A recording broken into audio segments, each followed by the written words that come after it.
3 years ago, Catherine B. Carlson pulled a dying king from a wreckage and stitched his soul back together in 3 days of sun-drenched secrecy. Then she vanished the night the McGee empire burned, taking a secret he never knew he'd sired. She rebuilt her world in a quiet coastal town, believing the rhythm of the waves and the shield of her silence would hide her and little Leo from the McGee blood feud. But when the Blackwood Syndicate caught a glimpse of a woman who shouldn't exist, 3 years of safety shattered. Now Stephen H. McGee is coming for what's his, and he isn't the only one who has found her.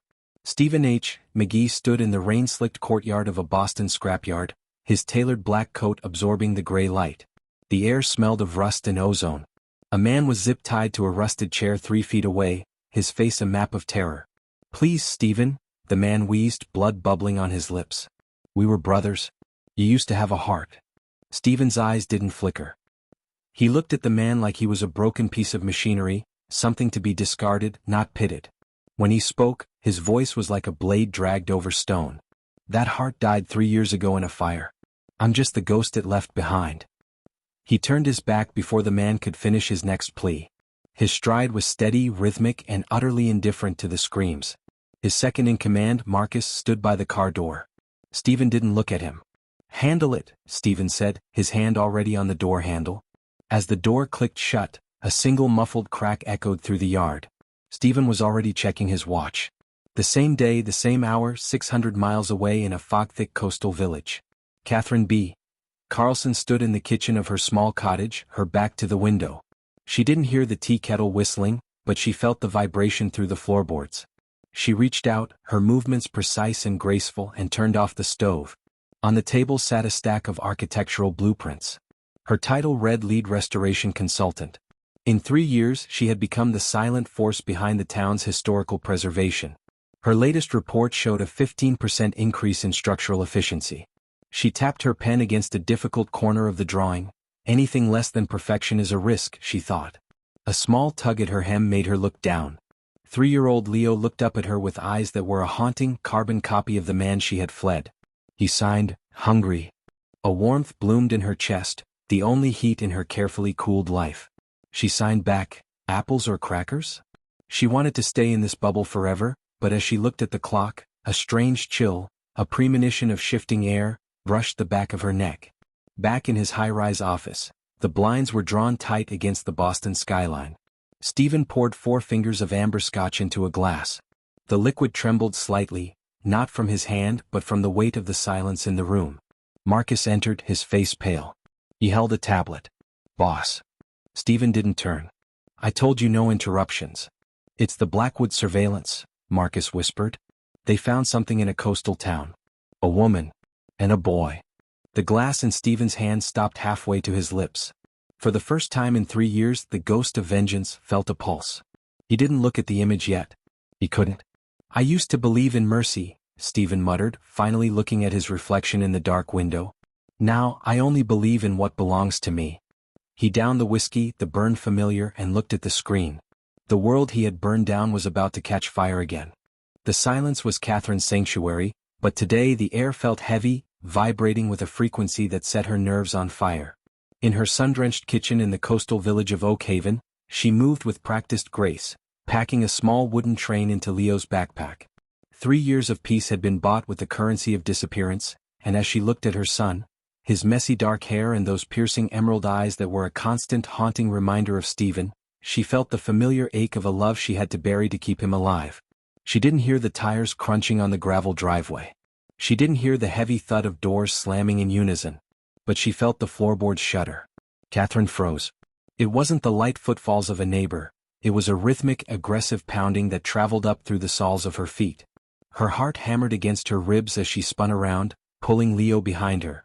Through the window, 3 black SUVs sat like predatory beasts in her garden, their engines idling in a low, menacing hum she could feel in her teeth. Men in tactical gear spilled out, their faces obscured by masks. Catherine's world was silent, which made the visual escalation terrifying. She saw the glint of steel, weapons drawn and aimed. She desperately signed to Leo, "Closet. No. Do not come out until the silence feels safe." The boy, sensing the sudden spike in her adrenaline, scrambled into the pantry just as the front door was kicked off its hinges. The vibration of the wood splintering felt like a physical blow to her chest. Two men lunged for her. Catherine fought with the ferocity of a mother who had nothing left to lose, swinging a heavy ceramic pitcher, glass shattering in a silent explosion of white shards. She kicked, scratched, and clawed, but their grip was iron. One man grabbed her by the hair, forcing her head back, while another held a tablet up to her face. She saw the red light of a recording lens. They weren't just taking her, they were broadcasting her terror. 600 miles away in the cold, glass-walled heights of a Boston skyscraper, Stephen H. McGee's phone let out a low, guttural chime. He ignored it at first, his mind focused on a merger that would crush a rival, until the chime repeated, a priority alert from a ghost server. He swiped the screen. His breath hitched, a sound he hadn't made in years. On the high-definition feed he saw her. Catherine. Her hair was wild, her eyes wide with a defiant terror that pierced through his cold exterior like a jagged blade. Behind her, the cottage he never knew existed was being torn apart. McGee, a distorted voice hissed through the speaker as a masked man stepped into the frame, pressing a cold, suppressed barrel against Catherine's temple. The Blackwood Syndicate sends its regards. You took our territory. We took your heart. Stephen stood up so abruptly his chair crashed to the floor. His eyes weren't on the gunman. They were locked on the background of the video where a small, terrified hand was visible, gripping the edge of a pantry door. A child. A boy with his eyes. Touch her, Stephen whispered to the empty room, his voice a promise of Armageddon, and I will turn the world into a graveyard. On the screen, the man pulled a black hood over Catherine's head, plunging her world into a total, suffocating darkness. The feed cut to static, leaving Stephen staring at his own reflection in the black glass, knowing that the execution clock had just started ticking. He reached for the hidden drawer in his desk, pulling out a weapon he hadn't touched since the night she left. He didn't call the police. He didn't call his lawyers. He called for a war. Chapter 2. The scotch in Stephen's glass didn't just burn. It tasted like the ashes of the life he had once allowed himself to imagine. As he stared at the frozen image of Catherine on his screen, the 3 years of winter that had encased his heart began to crack, revealing the jagged, lethal machinery of the man he had become. When Catherine vanished 3 years ago, she hadn't just taken her silence and her light, she had taken the only part of Stephen H. McGee that felt human. In the vacuum she left behind, a monster had grown, a cold, calculating sovereign who ruled Boston with a blood-soaked fist because nothing felt worth protecting anymore. Prepare the bird, Stephen commanded, his voice a low vibration that made the glass on his desk rattle. Marcus didn't move fast enough, paralyzed by the raw, predatory energy radiating from his boss. Stephen slammed his fist onto the mahogany surface. Now Marcus, I want every gun, every blade, and every debt owed to the McGee name mobilized. We aren't going for a meeting, we're going for a massacre. As the elevator descended toward the helipad, Stephen's mind spiraled through the 1,000 days of ice. He remembered the first year, the desperate, frantic search that had turned him into a madman. He had burned down 3 rival warehouses just for a whisper of her name. By the second year, the grief had calcified into a terrifying efficiency. He stopped looking for a woman and started building an empire of glass and steel, thinking that if he climbed high enough, he could see over the horizon to where she was hiding. He had become the very thing she feared, a man who traded mercy for power. The helicopter blades began to scream, cutting through the heavy Boston air.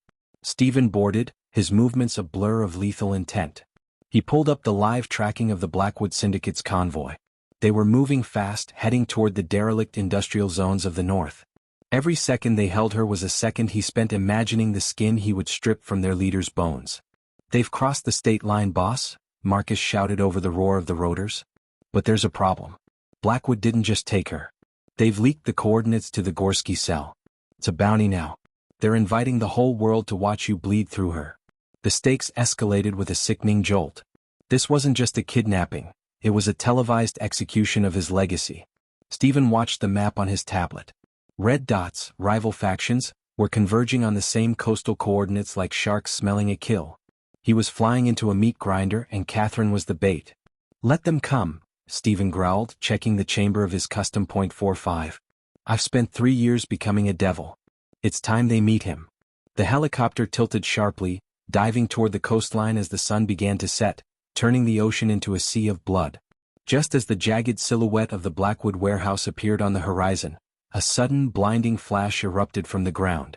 A surface-to-air missile streaked upward, a finger of white smoke reaching for them. The helicopter lurched violently as the pilot pulled an evasive maneuver, the alarm screaming in a deafening chorus of impending death. Through the side door, Stephen saw the warehouse below. Catherine was being dragged out of a black SUV, the hood still over her head, as a second missile locked onto their position. Stephen didn't reach for a parachute. He reached for the door handle, his eyes locked on the woman he had lost once and would die before losing again. The missile struck the tail rotor, and as the world began to spin into a fiery descent, Stephen leaped into the void.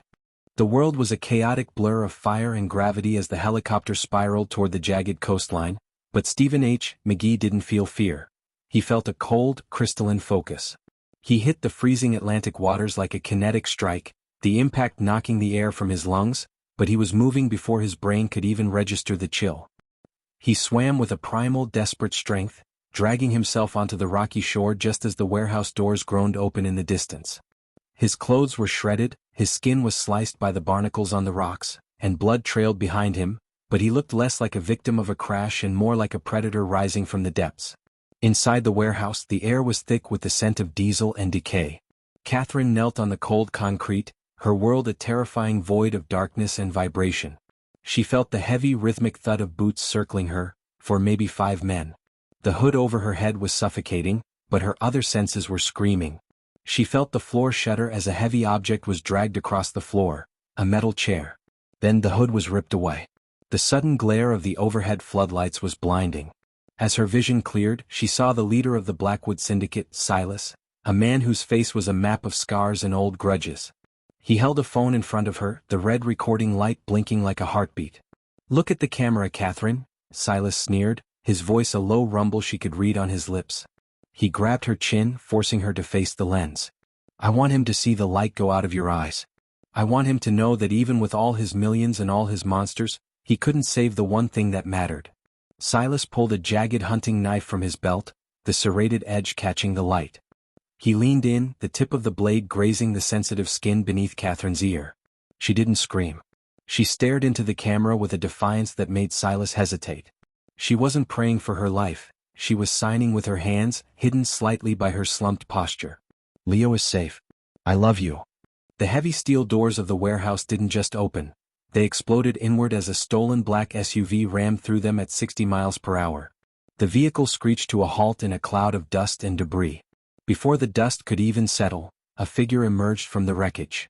Stephen walked into the center of the warehouse, his silhouette framed by the dying light of the sunset behind him. He was unarmed, his hands visible at his sides, but the sheer aura of violence surrounding him made the syndicate soldiers back away. "Stephen!" Silas roared, pressing the knife harder against Catherine's throat. A thin line of red appeared on her pale skin. "One more step and she's a memory." Stephen didn't stop. He kept walking, his boots clicking against the concrete with the steady, terrifying rhythm of a ticking bomb. His eyes weren't on Silas, they were locked on Catherine's. The ice that had encased his soul for 3 years was gone, replaced by a white-hot inferno. The soldiers raised their rifles, the red laser sights dancing across Stephen's chest, painting him in a dozen targets. He was walking into a firing squad and he didn't even blink. "You have 3 seconds to take your hands off her," Stephen said. His voice wasn't a shout, it was a low, guttural growl that seemed to vibrate the very foundations of the building. "You're in no position to negotiate, McGee." Silas laughed, though his hand was shaking. "Look around you. You're dead. She's dead. We're going to burn this place with both of you inside." Stephen stopped exactly 10 feet away. The air in the warehouse seemed to thicken, the oxygen sucked out by the sheer intensity of his presence. He looked at the man holding the knife, and for the first time, Silas saw the true face of the monster Stephen had become. It wasn't just rage, it was a total, soul-deep promise of annihilation. "Touch her," Stephen whispered, the words echoing in the sudden, deafening silence of the room, "and you die. Not quickly. Not easily. I will make your life a masterpiece of agony that men will tell stories about 100 years from now." Silas's eyes flickered with a moment of pure, unadulterated doubt. In that split second of hesitation, Catherine saw her opening. She slammed her head back into Silas's nose, the crack of bone echoing through the space. As he stumbled, Stephen launched himself forward like a coil of steel. But as he reached for her, a secondary alarm began to wail through the warehouse. On the overhead monitors, the perimeter cameras showed a new fleet of vehicles arriving, not McGee's men and not Blackwood's. These were the Gorsky Russians, and they weren't there to rescue anyone. They were there to level the building. A heavy thud shook the roof as a thermite charge ignited above them. Stephen tackled Catherine to the floor just as the ceiling began to rain liquid fire, but as he pulled her toward the exit, Silas lunged one last time, his hand closing not around Catherine, but around the small silver locket at her neck, the one containing the only photo of Leo. "I know about the boy." Silas screamed through a mask of blood as the flames roared between them. "And he's already gone." Stephen froze, the world spinning as the warehouse began to collapse into a furnace of red and gold. He had saved the woman, but the shadow of his past had just reached for his son. As the fire roared, blocking the path to Silas, Stephen had to make the ultimate choice: the woman he loved or the son he had just discovered. He looked at Catherine, her eyes pleading, and then at the wall of fire where the secret of his legacy was disappearing. The warehouse groaned, a massive support beam snapping above their heads, and as the darkness of the smoke engulfed them, the floor beneath them began to give way into the flooded sublevels below. The roar of the explosion was still ringing in Stephen's marrow as he dragged Catherine through the freezing surf, her body limp against his chest. Behind them, the warehouse was a funeral pyre, the orange flames licking the black sky. He didn't wait for his backup to secure the perimeter. He couldn't afford to be a sitting duck for the Gorsky cells already swarming the coast. With Catherine shivering violently in his arms, he reached a hidden black sedan tucked beneath a coastal bridge. He threw her into the passenger seat, his hands shaking, not from the cold but from the raw, jagged adrenaline of a man who had just touched a ghost. "Where is he?" Stephen roared, the sound scraping his throat as he slammed the car into gear. He looked at Catherine, her eyes wide and unfocused, her hands moving in small, frantic circles. She was trying to sign, but the trauma had turned her grace into a stutter. He grabbed her hand, forcing her to look at him. "Catherine. The boy. Where is Leo?" She pointed back toward the village, her face a mask of agony. Stephen didn't ask questions. He drove like a demon, the tires screaming against the asphalt. Every second was a gamble. If Silas had been telling the truth, if the Gorsky Russians had diverted a team to the cottage, then his son was already a ghost. They reached the cottage to find the front door swinging on broken hinges. Stephen was out of the car before it fully stopped, his gun drawn. He moved through the house with lethal silence, his heart hammering a frantic rhythm against his ribs. He reached the pantry. He ripped the door open. Empty. A choked, guttural sob escaped Catherine as she collapsed to her knees, clawing at the floorboards where she had last seen her son. But then Stephen saw it, a small, muddy footprint leading not toward the front door, but toward the floor-to-ceiling fireplace. He lunged for the stone hearth, sliding a concealed panel. Inside the narrow priest hole, a tiny figure was curled into a ball, clutching a wooden train so hard his knuckles were white. Leo looked up, and for the first time in his life, Stephen H. McGee looked into a mirror that reflected his own soul. The boy's eyes, piercing, emerald, and filled with a terrifyingly adult intelligence, locked onto his. Stephen reached out, his bloody, calloused hand hovering inches from the boy's face. He didn't know how to be a father, but he knew how to be a shield. He scooped the boy up, the small weight of him feeling heavier than the entire McGee empire. "I have him," Stephen whispered against Catherine's hair as they scrambled back to the car. "I have our son." The recovery was far from a peaceful retreat. As they sped toward a fortified safe house hidden in the Appalachian foothills, the stakes escalated with every mile. Stephen's encrypted phone began to scream with alerts. The Blackwood Syndicate hadn't just been destroyed, they had been a distraction. Marcus's voice crackled over the secure line, sounding breathless. "Boss, it's a setup. The Gorskys didn't just want the girl. They used the kidnapping to draw you out of Boston. They're hitting the main vault tonight. Your entire legacy is being liquidated while you're on the run." Stephen gripped the steering wheel, his knuckles turning ash-white. He looked in the rearview mirror. Catherine was huddled in the back seat, Leo's head in her lap. The boy was staring at Stephen, his small hands mimicking the way Stephen gripped the wheel. The realization hit him like a physical blow. He wasn't just protecting a woman anymore, he was protecting a lineage he hadn't known existed. The monster he had become was the only thing standing between this innocent child and a world of fire. They arrived at the safe house, a concrete fortress disguised as a mountain cabin, just as the first snow of the season began to fall. Stephen hurried them inside, the heavy steel bolts sliding into place with a finality that felt like a tomb. He turned to Catherine, ready to demand answers, to ask why she had stolen 3 years of his son's life from him. But as Catherine began to sign, her eyes pleading for understanding, the security monitors in the hallway began to flash red. Stephen looked at the screens. A thermal signature was approaching the cabin from the woods. It wasn't a car. It wasn't a squad of men. It was a single drone hovering just outside the reinforced glass of the living room. Suspended from the drone was a small, ticking device and a digital screen. Stephen pushed Catherine and Leo behind the granite kitchen island just as the screen flickered to life. It showed a live feed of Stephen's own boardroom in Boston. Sitting in Stephen's chair was his consigliere Marcus, holding a detonator. "You should have stayed in the winter, Stephen," Marcus's voice echoed through the cabin speakers. "The boy is a beautiful mistake. But he's a mistake the McGee family can't afford to let live." The drone tapped against the glass, the countdown on its payload hitting 10 seconds. Stephen looked at the reinforced windows, designed to stop bullets but not a shaped charge. He looked at Catherine and the son who finally knew his face. There was nowhere left to run. The monster was trapped in a cage of his own making, and the fuse was already lit. The explosion didn't happen. In a blurring display of lethal reflex, Stephen had hurled a heavy granite decorative bowl through the glass, intercepting the drone just as it detonated. The shockwave blew inward, showering the kitchen in diamonds of glass, but the stone island had shielded them from the fire. Now the safe house was plunged into a suffocating, tactical darkness, lit only by the rhythmic red pulse of the backup generators. Leo had finally succumbed to exhaustion in the subcellar, leaving Stephen and Catherine alone in the living room, two ghosts haunted by 3 years of ice.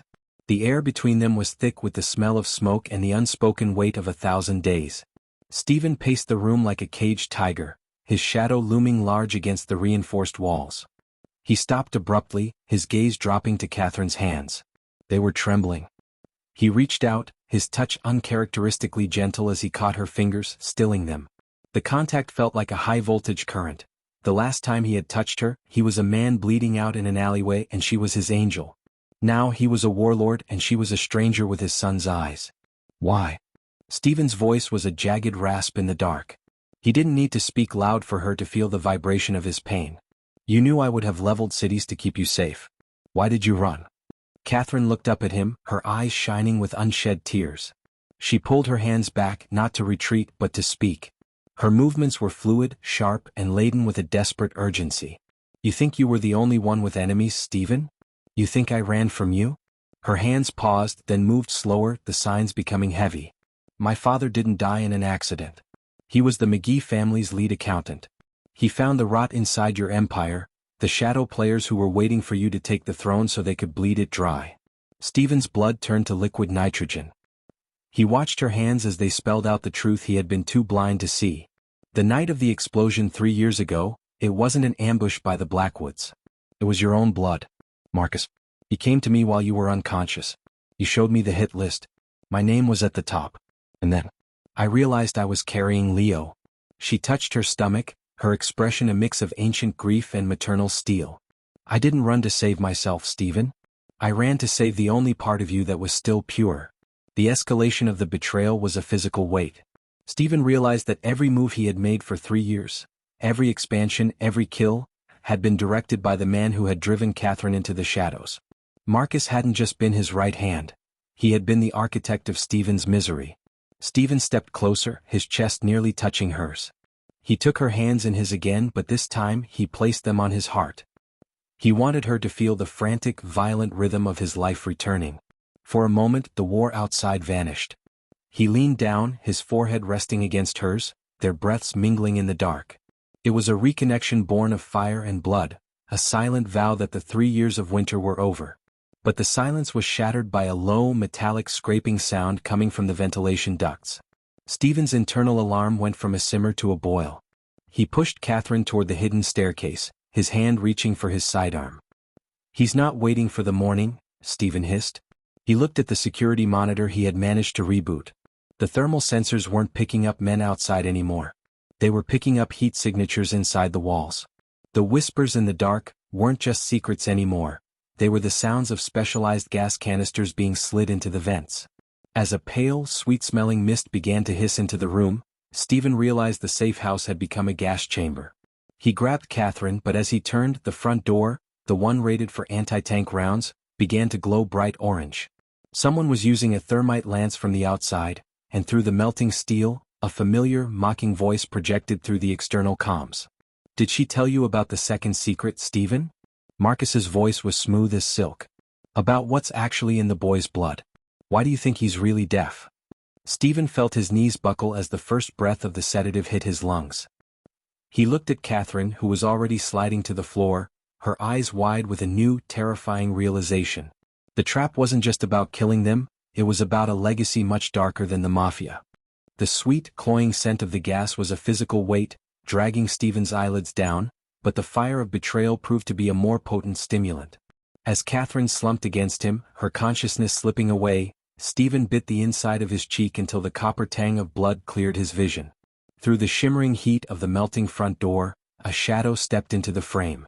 Marcus walked through the orange embers of the threshold, wearing a gas mask that made him look like a high-tech insect. In his hand he held a specialized medical injector. "You always had a weakness for the dramatic, Stephen." Marcus's voice was muffled but dripping with a sickeningly familiar condescension. He looked down at Catherine's unconscious form and then toward the stairs leading to Leo. "The boy isn't just deaf because of genetics. He's a carrier. Your father didn't just have an accountant, he had a chemist. They were developing a neuromarker, something that could pass through bloodlines to ensure loyalty, or ensure an end. The Gorskys didn't want to kill him, they wanted the patent inside his marrow." The escalation of the horror was a cold blade in Stephen's gut. His empire hadn't just been built on blood, it had been built on the scientific desecration of his own family. Every brick of his high-rise, every shipment in his docks, was funded by the very poison that now sat in his son's veins. Marcus stepped closer, the injector glinting. "I can stabilize him, Stephen. I can give him a life. But you have to sign the digital transfer. Give me the McGee name, the keys to the vault, and the seat at the high table. Choose the crown, and the boy dies as a failed experiment. Choose the boy, and you walk out of here a pauper with a target on your back that will never, ever go away." Stephen looked at the tablet Marcus held out. On it was the culmination of 3 years of winter, everything he had sacrificed his humanity to build. If he signed, he surrendered his power, the only thing that had kept him alive since Catherine left. Without the empire he was just a man. And in their world, a man without an empire was a corpse waiting to happen. He looked at Catherine, her face pale in the emergency lights, and then at the staircase where his son lay sleeping. The choice wasn't just between money and family, it was between being a king of ashes or a father in the dirt. "The crown was always heavy, Marcus," Stephen rasped, his hand reaching out. He took the tablet. With a single, decisive swipe, he initiated the scorched earth protocol he had built into the McGee servers, a kill switch that didn't transfer the wealth, but vaporized it. The screen turned red as billions of dollars in assets, offshore accounts, and property deeds were deleted into the ether. Marcus's eyes widened behind the mask. "What have you done? You've destroyed it all. We're nothing." "I'm a McGee," Stephen growled, lunging forward with the last of his strength. He tackled Marcus into the melting remains of the door, the heat searing their skin as they tumbled into the snow. Stephen wrenched the gas mask off Marcus's face, exposing the traitor to the freezing mountain air and the remnants of the gas.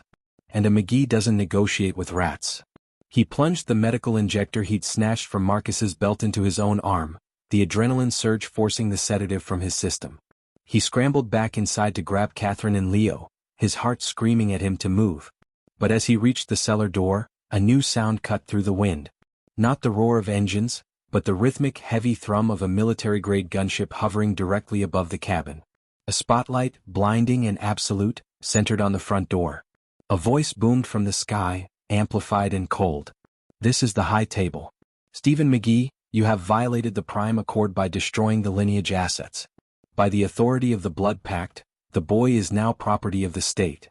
The roof of the cabin groaned as a retrieval claw slammed through the ceiling, heading straight for the subcellar where Leo was hidden. Stephen looked at Catherine, who was just beginning to stir, and then at the claw descending toward his son. He had destroyed his empire to save them, but he had inadvertently triggered a global death sentence. The cabin walls began to buckle inward, and as the floor gave way, Stephen realized the high table wasn't there to kill them. They were there to harvest the only thing he had left. The cabin didn't just collapse.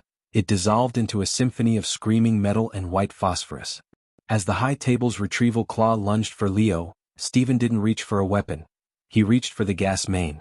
In a world of predators, the only way to save his family was to convince the world there was nothing left to harvest. He grabbed Catherine and Leo, plunging them into the narrow, concrete-lined drainage tunnel beneath the cellar just as he triggered the manual override. The mountainside erupted in a jagged crown of fire, a blast so absolute that it scrubbed the thermal signatures of 3 living souls from the high table's monitors.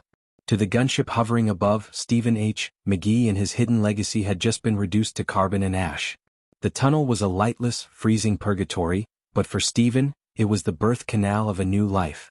They emerged miles away at the edge of a blackwater lake where a nondescript fisherman's skiff waited.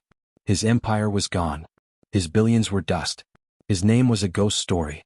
As the boat cut through the mist, Stephen watched the distant glow of the fire on the ridge. He wasn't the Mafia king of Boston anymore. He was a man with a blood-stained shirt and a hollow chest that was finally, painfully, starting to fill with something other than ice. Months later, the new silence took hold in a place where the maps didn't bother to name the roads. In a small house nestled deep within the verdant hills of a forgotten territory, the only sound was the wind through the pines and the rhythmic thud of an axe. Stephen had traded his tailored suits for denim and his custom .45 for the weight of a wood splitter. He stood on the porch, watching Catherine in the garden. She moved with a peace he had never seen, her hands dancing as she taught Leo the signs for the birds that circled above. Stephen sat beside her as the sun dipped below the horizon, the air turning cool. He didn't need to speak. He leaned his head back, closing his eyes, and felt Catherine place her hand over his chest.